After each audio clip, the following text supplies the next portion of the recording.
प्रायोजक वेलस्पन वर्ल्ड। बाजार में इस वक्त थोड़ा सावधानी और कमजोरी का माहौल है, लेकिन दिवाली का त्यौहार है आपके सामने और हर दिवाली पर लोगों की उम्मीद होती है कि निवेश के कुछ ऐसे बेहतरीन मौके देखे जाएं जिससे कि आने वाली अगली दिवाली और कई दिवाली आपके लिए समृद्धि बनाने वाली हो। बिल्कुल इस कमज़ोर मूड माहौल में आज हम आपकी मुलाकात करवाने जा रहे हैं बाजार के एक बेहद खास मेहमान से। हमारे साथ कार्यक्रम में शामिल हो रहे हैं एमफी के चेयरमैन, एचडीएफसी म्यूचुअल फंड के एमडी और सीईओ नवनीत मुनोद साहब, और जानेंगे उनसे दिवाली आई, जोश आई हमारी इस खास सीरीज में अगले एक साल के लिए और आने वाले वक्त के लिए बाजार पर क्या है उनका आउटलुक और साथ ही कहाँ देख रहे हैं वो निवेश के मौके। आइए सबसे पहले शुरुआत करते हैं नवनीत जी के साथ। नवनीत जी, पहले तो आपको एचडीएफसी म्यूचुअल फंड की पूरी टीम और इनफैक्ट में तो आपको म्यूचुअल फंड इंडस्ट्री की पूरी टीम को भी, क्योंकि आप एमफी के चेयरमैन भी हैं और लगातार दूसरे टर्म बने हैं आप चेयरमैन, बहुत बहुत बधाई, शुभकामनाएं। उम्मीद करते हैं कि दिवाली जितने भी हिंदुस्तान के सारे म्यूचुअल फंड इन्वेस्टर्स हैं उनके लिए अच्छा समय फिर से लेकर आए। बहुत बहुत शुभकामनाएं और बधाई। बिल्कुल अनिल जी, आपको, पूरे जी परिवार को और सभी दर्शकों को दीपावली की बहुत बहुत शुभकामनाएं और अगले वर्ष के लिए बहुत अच्छी शुभकामनाएं। अगर हम विश्व को देखें, बाजार मंदा है तो पिछले कुछ 15-20 दिनों से, लेकिन एक दूसरा तरीका है सोचने का कि दिवाली हाई क्यों होनी चाहिए भारत में। पूरे विश्व में देखें तो आप युद्ध के बादल मंडरा रहे हैं, कई जगहों पे राजनीतिक अस्थिरता है। आप चाहे जो पॉलिटिकल माहौल कई डेवलप कंट्रीज़ में देख लीजिए, डेवलपिंग कंट्रीज़ में देख लिए, कहीं सामाजिक अस्थिरता है, कहीं आर्थिक स्थिति डामाडोल है। उन सबके मद्देनजर अगर हम भारत को देखें तो चाहे आज एक राजनीतिक दृष्टि से, सामाजिक दृष्टि से, आर्थिक दृष्टि से, हर दृष्टि से मुझे लगता है कि हमारा सौभाग्य है कि हम इस समय भारत में हैं। बाजार ठीक है, बट अगर दिवाली से दिवाली तक देखें तो पिछले दिवाली से यहाँ दिवाली तक म्यूचुअल फंड्स में समवेयर बिटवीन 15 से 30% के रिटर्न से ज़्यादा ही रहे होंगे। बिल्कुल, क्योंकि लार्ज कैप इंडेक्स अगर पॉइंट टू पॉइंट देखें तो करीब 20% ऊपर है, मिड और स्मॉल कैप तो 30-40% ऊपर हैं, तो फंड्स के रिटर्न्स भी वैसे रहे हैं। थोड़े से करेक्शन हो गए, ऊपर ज़्यादा जाके थोड़ा सा वहाँ से आ गया, लेकिन वो बहुत ज़रूरी है, हेल्दी बनाता है बाजार को। वो शायद वो अगली दिवाली के लिए बेस तैयार कर रहा है कि अगली दिवाली पे हायर बेस पे तो थोड़ी लोअर बेस हर पे। दिवाली पे तो ऐसा नहीं हो सकता कि 25% बढ़े, राइट। अगर भारत के जिस हिसाब से जीडीपी और नॉमिनल जीडीपी लें, जिसका मतलब है रियल जीडीपी भाई 6-7% की ग्रोथ है, उस पर आप 4% का इन्फ्लेशन जोड़ें, 11-12 कंपनियों के मुनाफे थोड़े ज़्यादा बढ़ें और हम अच्छे स्टॉक सेलेक्ट अगर करके उससे ज़्यादा दे पाएँ, अगर वो ज़्यादा रिटर्न एक साल आ गए तो कहीं तो कम होना है। आप पिछले 5 साल देखोगे अनिल जी, तो पिछले 5 साल में मेरे ख्याल में निफ्टी डबल हो गया करीब करीब, मिड कैप इंडेक्स 3 गुना से ज़्यादा हो गया, स्मॉल कैप इंडेक्स तो 4 गुना से ज़्यादा हो गया, 5 गुना हो गया करीब करीब। तो कहीं ना कहीं थोड़ा सा तो एक उसे कहें कि वो लॉ ऑफ एवरेज कहीं कार्य करेगा। बिल्कुल ठीक बात है। थोड़ा हल्का होना ज़रूरी भी है। कुछ कुछ जगह ऐसा लग भी रहा था कि थोड़ी एक्सेसेस हो गई है। सबसे पहले शुरुआत वहाँ से करते हैं जहाँ से बिकवाली का दबाव शुरू हुआ, एफआईज। पहली बार ऐसा देखा, नो डाउट मैं आपको और आपकी इंडस्ट्री को क्रेडिट देना चाहूँगा कि जिस तरह से डटकर एफआईज का मुकाबला किया है, और आप तो अब एमफी के दूसरे टर्म के लिए भी चेयरमैन बन चुके हैं, उसके लिए भी आपको बधाई। सो म्यूचुअल फंड सही है और अभी तक बढ़िया सपोर्ट भी दिया, नहीं तो शायद कोई और वक्त होता 90-95 हज़ार करोड़ की। अरे तो बाजार पता नहीं कितना गिर जाता उस समय तो।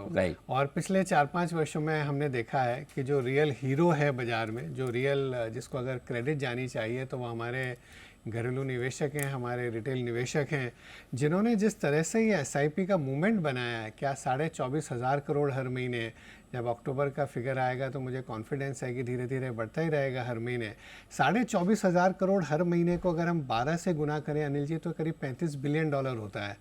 $35 बिलियन साल में, अपने को 25-30 साल हो गए बाजार देखते हुए, मुझे कोई एक साल याद नहीं आता जब फॉरेन पोर्टफोलियो इन्वेस्टर्स ने उतना पैसा लगाया हो। उतना तो अभी हमारे घरेलू निवेशकों का आ रहा है, और वो छोटा टिकट साइज़ है। 10 करोड़ एसआईपी के अकाउंट क्रॉस हो गए।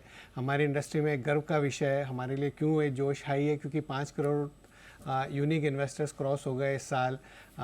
एसआईपी के 10 करोड़ के अकाउंट क्रॉस हो गए, 24,500 करोड़ की एसआईपी हो गई, और धीरे धीरे ये बढ़ता रहेगा। तो जो एक वॉलेटिलिटी फॉरेन इन्वेस्टर्स की वजह से आती थी वो थोड़ी कम हो जाएगी। पर मैं हमेशा कहता रहा, लोग बोलते थे कि तो फॉरेन इन्वेस्टर्स की ज़रूरत ही नहीं है क्या? भाई ज़रूरत तो है, बिल्कुल है। उनके पास 25% था बाजार का, अब करीब नीचे में 16-17% हो गया उनके पास बाजार का, बट फिर भी एक बड़ा अमाउंट है उनके पास। और इंक्रीमेंटल भारत की निवेश की ज़रूरतें तो इतनी हैं कि घरेलू भी चाहिए और बाहर का पैसा भी चाहिए।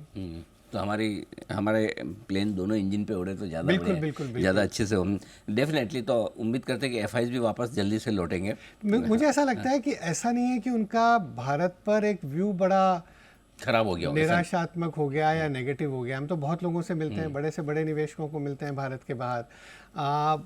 उनका कहीं ना कहीं लग रहा था कि आपके वैल्यूएशंस महंगे रिलेटिव हो गए। बेसिस पर महंगे हैं। अच्छा है, राजनीतिक स्थिरता है, इकोनॉमिक रिफॉर्म्स हुए हैं, इकोनॉमी बहुत अच्छा कर रही है, सब कुछ अच्छा है, लेकिन आपका जो प्राइस है और उसके सामने के फंडामेंटल्स में गैप बड़ा हो गया है। वो गैप जब भी कम होगा, और जब कम हो रहा है तो थोड़ा तो ये प्राइस करेक्शन अच्छा सा हो गया है, और थोड़ा टाइम करेक्शन और हो जाए, अगर कुछ महीने बाजार अगर स्थिर हो गया, ज़्यादा नहीं बढ़ा, तो कहीं ना कहीं बहुत सारे ऐसे निवेशक हैं विश्व के जिन्होंने उतना पैसा नहीं लगाया भारत में जितना वो लगाना चाहेंगे। हाँ, शायद अगर यहाँ से बजट तक बाजार बहुत ना भागे तो फिर हम अपने आप वित्त वर्ष 2026 की बिल्कुल बिल्कुल अर्निंग की अगले बात साल की करेंगे अर्निंग्स की बात करेंगे, और तब ठीक लगने लगेगा, तब ठीक लगने लग जाएगा। कि अब रीजनेबल हो गया, अब खरीदिए, बढ़िया। अच्छा, रीजनेबल वैल्यूएशन में भी दोनों तरह की चीज़ें हैं। हाँ। कुछ लोगों को लगता है कि नहीं, लार्ज कैप वगैरह तो ठीक है, मिड कैप स्मॉल कैप शेयरों में थोड़ा ज़्यादा महंगा वाला मामला है। क्या आपको लगता है कि अब जिस तरह की गिरावट आ रही है, नो डाउट हमारे रिटेल इन्वेस्टर्स के पास ज़्यादा छोटे शेयर वही होते हैं, मिड कैप स्मॉल कैप होते हैं, और वहाँ मार भी काफ़ी पड़ी है। कई सारे स्टॉक्स हैं जो 50% टूट चुके हैं ज़्यादा। क्या आपको लगता है कि वहाँ भी अब धीमे धीमे जो वो एक अनाप शनाप वाली तेज़ी वाला माहौल था वो अब सेटल हो गया और अब ज़्यादा डाउनसाइड रिस्क नहीं अभी है? एक अच्छी चीज़ देख रहे हैं बाजार में अनिल जी कि लोग बाग अगर अच्छे नतीजे आए हैं, अच्छी न्यूज़ आई है तो बाजार ऊपर है। अगर कोई बुरी खबर है या बुरे नतीजे हैं तो स्टॉक नीचे है या बाजार नीचे है या वो सेक्टर नीचे है। तो एक लोग दोनों में एक डिफ्रेंशिएट करने लग गए हैं। एक समय ऐसा हो गया था कि आपके रिजल्ट अच्छे हैं या खराब है, बाजार की न्यूज़ अच्छी है या खराब है, कुछ भी हो रहा है विश्व में, कुछ भी हो रहा है भारत में, बाजार को तो ऊपर ही जाना है, स्टॉक को तो ऊपर ही जाना है। वो अब कम हो गया। आईपीओज में भी ऐसा ही हो रहा था, कोई भी आईपीओ हो तो बहुत अच्छे से भर जाएगा। अभी आप देखिए लोग डिफ्रेंशिएट करने लग गए। कई जने मुझसे पूछते हैं कि अब क्या प्राइमरी मार्केट तो बिल्कुल ही बैठ जाएगा क्योंकि सेकेंडरी मार्केट में मंदी आ गई। मैंने कहा ऐसा नहीं होगा। जो अच्छी कंपनियां हैं, अच्छे इशूज़ हैं, अच्छे राइट वैल्यूएशंस पे आ रही है, कुछ पैसा टेबल पर छोड़ रही है निवेशकों के लिए, उनके इश्यूज अच्छे करेंगे, और जो ऐसे नहीं है वो अच्छा नहीं करेंगे। तो एक डिस्क्रिमिनेशन आ जाएगा, वो एक हेल्दी है बाजार के लिए, वो एक सैनिटी है। मतलब कहीं भी आप कुछ भी खरीदे पैसा नहीं बनेगा, अगर सोच समझ कर सही स्टॉक्स में बिल्कुल, लगाएंगे बिल्कुल, तभी पैसा बिल्कुल, बनेगा। बिल्कुल। कमाई की बात हुई, शायद ये पहला करेक्शन है कोविड के बाद का जो हमारी कंपनियों की कमाई कम होने के डर से हुआ है। हाँ। अब तक नहीं तो डर ही नहीं था कि ठीक है रशिया यूक्रेन लड़ रहे होंगे ना, थोड़े दिन में ठंडे हो जाएंगे, कोई कहीं कुछ और हो रहा है या अमेरिका में कुछ हो रहा है। सो ये फंडामेंटल रीजन से करेक्शन पहली बार आ रहा है हमारे बाजार में। इसकी कितनी चिंता करने की जरूरत है? कोई भी मेरे से पूछता है ना बाजार क्या लगता है, तो मैं सोचता हूँ मैं कैसे बताऊँ बाजार क्या लगता है। तो हम चार चीज़ें देखते हैं। एक मैक्रो सिचुएशन देखते हैं, कंपनियों के मुनाफे की क्या ट्रेजेक्टरी है उसको देखते हैं, तीसरा लिक्विडिटी और सेंटिमेंट्स को देखते हैं, चौथा वैल्यूएशंस को देखते हैं। तो ओवरऑल मैक्रो सिचुएशन भारत की हर दृष्टि से अच्छी है। थोड़ा बहुत अभी जैसे स्लो डाउन देखने को मिल रहा है, चाहे कार सेल्स में देखो, अर्बन कंजम्पशन थोड़ा सा कम हो रहा है, तो रूरल कंजम्पशन में वापस कुछ आशा की किरण जगी है ये क्वार्टर से, बट वो धीरे धीरे टाइम लगेगा। लेकिन अर्बन में थोड़ा सा स्लो डाउन दिख रहा है। बट ओवरऑल अगर एक्सटर्नल सिचुएशन देखें, फॉरेक्स रिजर्व्स देखें, ग्रोथ इन्फ्लेशन का डायनामिक्स देखें, सब कुछ देखें तो भारत की स्थिति बहुत अच्छी है आर्थिक तरीके से मैक्रो से। कंपनियों के मुनाफे में जो एक्सपेक्टेशंस थी, पिछले क्वार्टर भी थोड़े से कम आए, इस बार भी थोड़ा सा लग रहा है कि अर्निंग्स के डाउनग्रेड हो जाएंगे। तो जो एक चाहे निफ्टी देखें, BSE 500 देखें, कोई भी इंडेक्स देखें, तो वो थोड़ा सा बाजार के लिए अच्छा नहीं है। तीसरा लिक्विडिटी एंड सेंटिमेंट्स, तो पैसा तो आ रहा है, ठीक है, FPI की सेलिंग हो गई, बट ओवरऑल सेंटिमेंट्स मुझे लगता है कि थोड़ा सा भी करेक्शन हो गया। वैल्यूएशन चौथी चीज़ है, वैल्यूएशंस अगर थोड़े से ठीक हो गए तो लिक्विडिटी सेंटिमेंट्स तो वापस ठीक हो जाएंगे। मेन चीज़ है कि अर्निंग्स की वापस ट्रेजेक्टरी अगले साल की अच्छी होनी चाहिए। इस बार हमने काफ़ी सेक्टर्स में देखा है कि कंपनियों के मुनाफे ऐसे नहीं आए या रेवेन्यू ग्रोथ वैसी नहीं आई जैसी एक्सपेक्टेशन थी, जैसी उम्मीदें थी, उससे कहीं ना कहीं हम थोड़ा नीचे आ गए। ठीक बात है। तो थोड़ी कंपनियों की कमाई इस बार ठंडी होती हुई दिखी, लेकिन इसी के साथ वैल्यूएशन भी थोड़े ठीक हो रहे हैं क्योंकि मार्केट में करेक्शन आया। अब बड़ा सवाल ये कि जब भी तेज़ी होगी भारत में, जब भी करेक्शन पूरा होगा, वापस चढ़ेंगे, तो बढ़ेंगे क्यों? बढ़ने के रीज़न क्या होंगे? किस वजह से बाजार चलेगा? यही बढ़ने का रीज़न है कि अगर आर्थिक स्थिति अगर हम देखें भारत की, कि जिस तरह से ग्रोथ अगले 10, 15, 20, 25 साल में जिस तरह से भारत की ग्रोथ रहेगी, सारे स्ट्रक्चरल फैक्टर्स में ऐसा कुछ भी चेंज नहीं हुआ अनिल जी। कोई 1-2 क्वार्टर्स के नतीजे खराब आने से ऐसा नहीं है कि भारत की स्टोरी जो हम साल भर पहले बोल रहे थे वो बिगड़ गई है। सब लोग एक ही बात कर रहे थे कि वो जो एक्सपेक्टेशन है और उसके सामने हम जो हिसाब से प्राइस दे रहे हैं उसमें गैप बढ़ता जा रहा है, और कुछ कुछ क्षेत्र ऐसे थे जहां पर वो गैप बहुत बड़ा हो गया। कोई लग रहा है अभी अगले 10 वर्षों में क्षेत्र अच्छा करेगा, लेकिन 1-2 साल में ही पूरा हमने प्राइस में उसको कवर कर लिया। तो वहाँ पर जहाँ भी डिसअपॉइंटमेंट आ रहा है तो वो फॉल बहुत बड़ा हो रहा है। वो जैसे ही या तो प्राइस करेक्ट हो गया और दूसरी तरफ जब नतीजे थोड़े से ठीक होना चालू होंगे, हमने भारत में लंबे समय तक देखा है जो नॉमिनल जीडीपी की ग्रोथ आती है उससे थोड़ी सी बेटर या उसके बराबर कॉर्पोरेट के मुनाफे बढ़ जाते हैं। तो अभी जो एक थोड़ा सा एक डाउन टर्न हमने देखा है, मुझे नहीं लगता है कि बहुत लंबे समय तक रहेगा, और मुझे लगता है सारे पॉलिसी मेकर्स भी उसको देख रहे होंगे। सरकार भी कदम लेगी, कॉर्पोरेट्स भी अपना कहीं ना कहीं कोर्स करेक्शन करते हैं, और प्राइस जब ठीक हो जाता है तो कहीं ना कहीं बाइंग आई जाती है। एक थोड़ा सा ग्लोबल मार्केट पे भी पर्सपेक्टिव लेना चाहता हूँ, क्योंकि थोड़ा अमेरिका में इलेक्शन का समय है, दुनिया भर में अशांति बहुत है। भले मार्केट असर पे कम असर पड़ रहा हो, लेकिन ठीक नहीं चल रहा है। तो कैसे देखें इसका? क्या अभी तक तो हम अपनी समस्याओं से जूझ रहे हैं, लेकिन वाकई में क्या ये थोड़ी चिंता की बात हो सकती है हमारे लिए आगे चलकर? पर मैंने इसीलिए शुरुआत में यही कहा, हमारी समस्याएं बहुत कम हैं। हमारे यहाँ फिर भी दिवाली है। आप सोचो विश्व के कितने देशों में क्या स्थिति बनी हुई है। अभी चाइना का बाजार पिछले 1-1.5 महीने में चला है। साल की शुरुआत में भी अपन 1 फरवरी को जहाँ एक इवेंट पे मिले थे तो किसी ने पूछा था इस साल का एक ग्रे स्वॉन क्या हो सकता है, अनएक्सपेक्टेड चीज़ इस साल क्या हो सकती है। तो मैंने कहा था कि शायद एक समय ऐसा आए जब चाइना बहुत जोर से बढ़े और वो इतनी शार्प रैली होगी कि किसी को मौका भी नहीं मिलेगा। हाँ, मौका भी नहीं मिलेगा। वो हमने देख लिया। पर अगर किसी को 10 साल के लिए पैसा लगाना है अनिल जी, विश्व का कोई भी निवेशक होगा तो वो पहले भारत को चुनेगा, चाहे चीन को नहीं चुनेगा। यहाँ की जो आर्थिक स्थिरता है, यहाँ की जो सामाजिक स्थिति है, यहाँ की जो कॉर्पोरेट्स का एक कैपिटल एफिशिएंसी, एक ऑपरेशनल एफिशिएंसी, एक मैनेजमेंट की क्वालिटी है, वो क्लास अपार्ट है। तो मुझे लगता है कि अल्टीमेटली और जो प्रिडिक्टेबिलिटी है वो अल्टीमेटली पैसा भारत में ही बड़ा आएगा। तो ऐसा कोई लॉन्ग टर्म पिक्चर कहीं चेंज नहीं हो गई है। अब हम तो यही कहते रहते हैं म्यूचुअल फंड सही है और अपनी SIP बनाए रखिए, और अगर बाजार नीचे जा रहा है और आपके पास अगर एक संभावना है तो उसको टॉप अप करिए, उसको बढ़ाइए। और ये दिख भी रहा है। हम जब देखते हैं अनिल जी, एक चीज़ मैं देखता हूँ कि जिस दिन बाजार में करेक्शन हुआ उस दिन हमारे परचेज ट्रांजैक्शंस बढ़ जाते हैं। अच्छा। नंबर ऑफ परचेज ट्रांजैक्शन जो आते हैं हमारे यहाँ, क्योंकि जो SIP भी कर रहे हैं वो थोड़ा बहुत अमाउंट लमसम में उस दिन लगा देते हैं। तो ये एक बहुत बड़ी मैच्योरिटी है। चलो अभी तक तो ये ठीक है और अच्छा रहे भी, क्योंकि लेकिन जो 2020 के बाद के इन्वेस्टर्स हैं उनके लिए मैं आपसे राय लेना चाहता हूँ, क्योंकि उन्होंने स्टॉक्स में भी और फंड्स में भी पहला साइजेबल करेक्शन देखा है। स्पेशली स्टॉक्स में तो फंड वाले तो फिर भी थोड़े ज़्यादा मैच्योर, समझदार और आराम से समझ के चलते कि हाँ 2-3 साल रखेंगे, लेकिन स्टॉक्स में पैनिक हो जाता है भाव देखकर। क्या सलाह देंगे आप उनको? कई जो बाजार के दिग्गज लोग हैं जिनसे हमने सीखा 80s में और 90s में, तो हमेशा बोलते थे कि शुरू में जब बाजार में आते हो तो थोड़ी सी ट्यूशन फीस दे देनी चाहिए, बाद में नहीं तो ज़्यादा ख़राब है। तो शुरू में आपने थोड़ा बहुत करेक्शन देख लिया तो आप समझ गए बाज़ार को, आप इक्विटी मार्केट की नेचर को समझ गए कि इसमें हर दिन पैसा नहीं बनता है, हर महीने नहीं बनता है, हर क्वार्टर नहीं बनता है। ऐसे बनेगा तो मतलब पेड़ पूरा आसमान तक ही पहुंच जाएंगे। Trees don't grow to sky, ऐसा नहीं हो सकता है। बाजार में उतार चढ़ाव होंगे, ये नेचर ऑफ द बीस्ट यही है, ये इसी तरह से बाजार होता है। तो अब ये बाजार जो है ना अनिल जी, ये थोड़ा एक नेचुरल अपनी टेंडेंसी दिखा रहा है। वो थोड़ी सी अननेचुरल हो गई थी कि कुछ भी बाजार में तेजी, कोई भी भाव पर कोई भी स्टॉक अच्छा है, ऐसा कभी भी नहीं हो सकता है। वो तो माहौल अलग ही था। वो माहौल थोड़ा सा अलग हो गया था, बट वो नेचर मिलेगा। की तरह अनिल जी अपने आप करेक्ट होता है। तो अभी हमने करेक्शन देख लिया है। कुछ महीनों पहले तो यही हाल था कि सुबह 9:15 बजे लो, 3:30 बजे ऊपर मिलेगा, आज लोग कल ऊपर मिलेगा, इस हफ्ते लोग और जबकि सेबी की रिपोर्ट दिखा रहे हैं कि इंट्राडे ट्रेडिंग में लोग नुकसान कर रहे हैं। F&O में लोग नुकसान करें, अरे भाई SIP करो हर महीने, एब्सोल्युटली, बिल्कुल।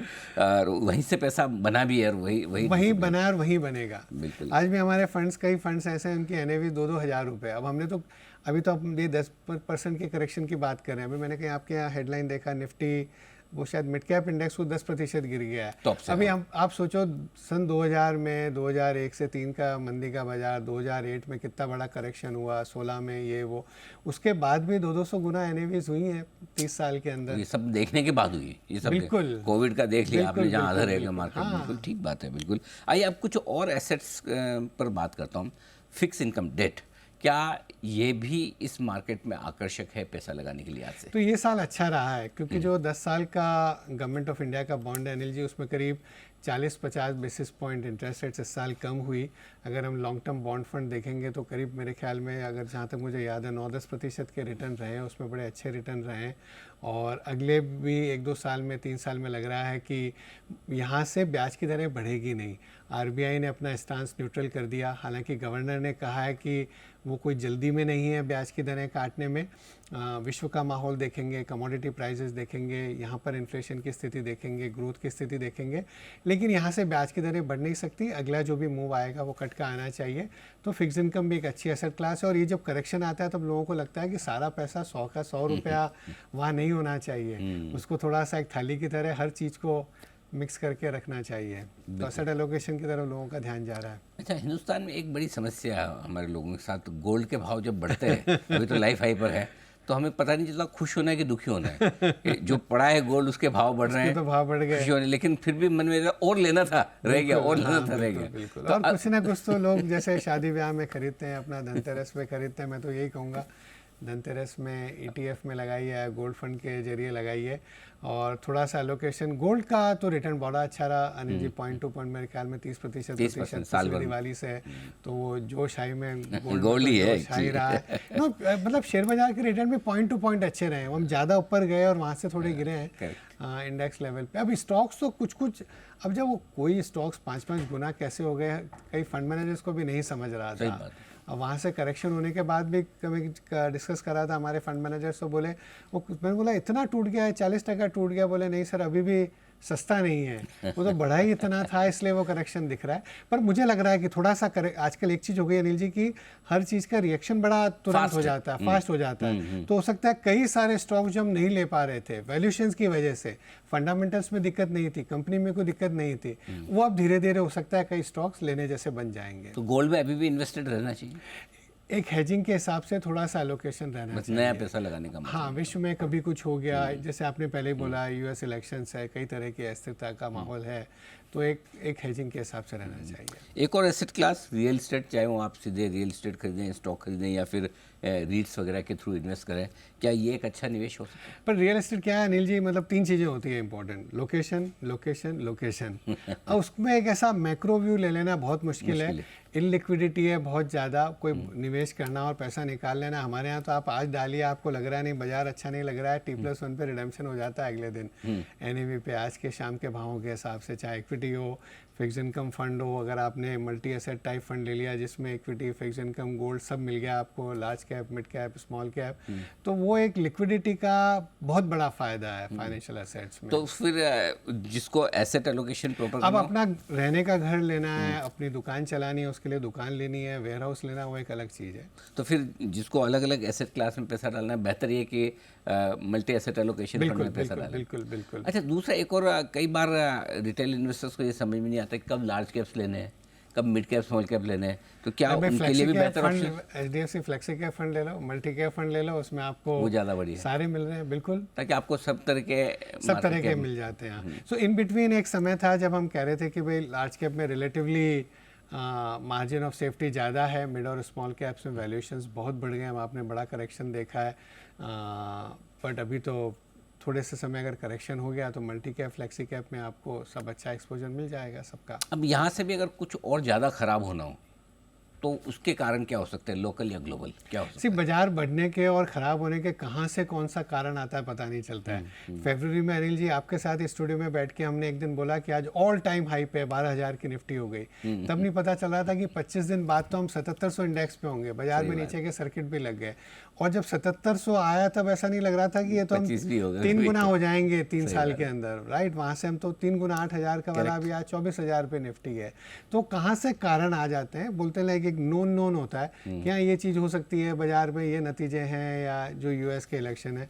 एक नोन अननोन है कि भाई अगले साल यूएस फेड कुछ करेगा नहीं करेगा, एक अननोन अननोन। अब कहाँ से कुछ आ जाएगा पता नहीं चलता है। हर तीसरे चौथे साल कोई तो अननोन अननोन आ जाता है। बट वो होने के बाद भी एक चीज़ ध्यान रखिए, अगर आपने फरवरी 2020 में लगा दिया, आप जो करेक्शन की बात करें ना, क्या करें बाजार में इतना करेक्शन आ गया, नए निवेशक आए, उन्होंने तो देखा ही नहीं है माहौल।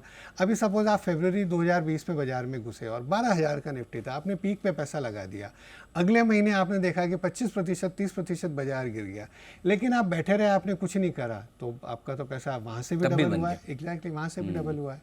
और उसमें भी अगर आपने एसआईपी करते रहे, अगर आप में वो नियमितता कहीं गई नहीं, तो बहुत अच्छा करा। मैदान छोड़ के ना भागे, बस यही है। बिल्कुल भी नहीं। अरे कहाँ जाएं गालिब दिल्ली की गलियां छोड़कर, ऐसा जो ना भारत छोड़ के कहाँ जाएंगे आप। ये अर्थव्यवस्था की मजबूती, यहाँ की 1.4 बिलियन पीपल, अगर फॉरेनर्स ने थोड़े समय और बेचा, मतलब इसको आप एरोगेंस मत कहिए और ऐसा ओवर कॉन्फिडेंस भी मत कहिए, हम तो काफ़ी समय से आपको कह रहे हैं कि वैल्यूएशंस की तकलीफ है।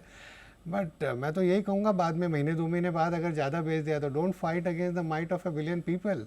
इस बार डिटर्मिन्ड है 150 करोड़ लोग अमृतकाल के लिए। सो इतना घबराने की जरूरत नहीं है। वैल्यूएशन ज़्यादा थे, थोड़ी सी आर्थिक स्थिति समझो या कंपनियों के मुनाफे समझो, वैसे नहीं आ रहे हैं जैसे 6 महीने साल भर पहले उम्मीद थी, पर हम थोड़े से पीछे आ गए, पर वो हो जाएगा कवर। इसी दिवाली स्नेह मिलन समारोह में आपको कोई 2-4 एफआईज मिल जाए तो ये वाला शेयर जरूर आप पढ़ देते हैं कि कहाँ जाएंगे दिल्ली की गलियाँ छोड़कर, यही आना है। बिल्कुल, और उम्मीद करें कि एफआईज भी बेचना बंद करेंगे, क्योंकि इस वक्त तो बाजारों में बड़ी समस्या दो ही दिखती है, या तो एफआईज की सेलिंग या कमज़ोर नतीजे। धीरे धीरे शायद उन दोनों से बाहर निकलेंगे, उम्मीद करते हैं। फिर इस लिहाज से कि अगली दिवाली इस दिवाली से बेहतर होंगे मार्केट, कई दिवालियाँ बहुत अच्छी होगी। क्या बात है, बहुत बढ़िया। नवनीत जी बहुत बहुत धन्यवाद आपका, और आपको और एचडीएफसी परिवार को एक बार फिर से दिवाली की बहुत बहुत शुभकामनाएं, और पूरे म्यूचुअल फंड इंडस्ट्री को आपकी माध्यम से मैं शुभकामनाएं देता हूं। और जो बहुत बढ़िया काम म्यूचुअल फंड इंडस्ट्री हमारे निवेशकों के लिए कर रही है, वो इसी तरह से करती रहे, हिंदुस्तान की वेल्थ आप बनाते रहें। बिल्कुल, बहुत बहुत धन्यवाद। नवनीत मनोज साहब, एमफी चेयरमैन और साथ ही एचडीएफसी म्यूचुअल फंड के एमडी और सीईओ, बताते हुए दिवाली पर अपनी खास ये राय, बाजार की आगे की दिशा और दशा आपके लिए। इस खास शो में इतना ही, मुझे दीजिए इजाज़त, नमस्कार।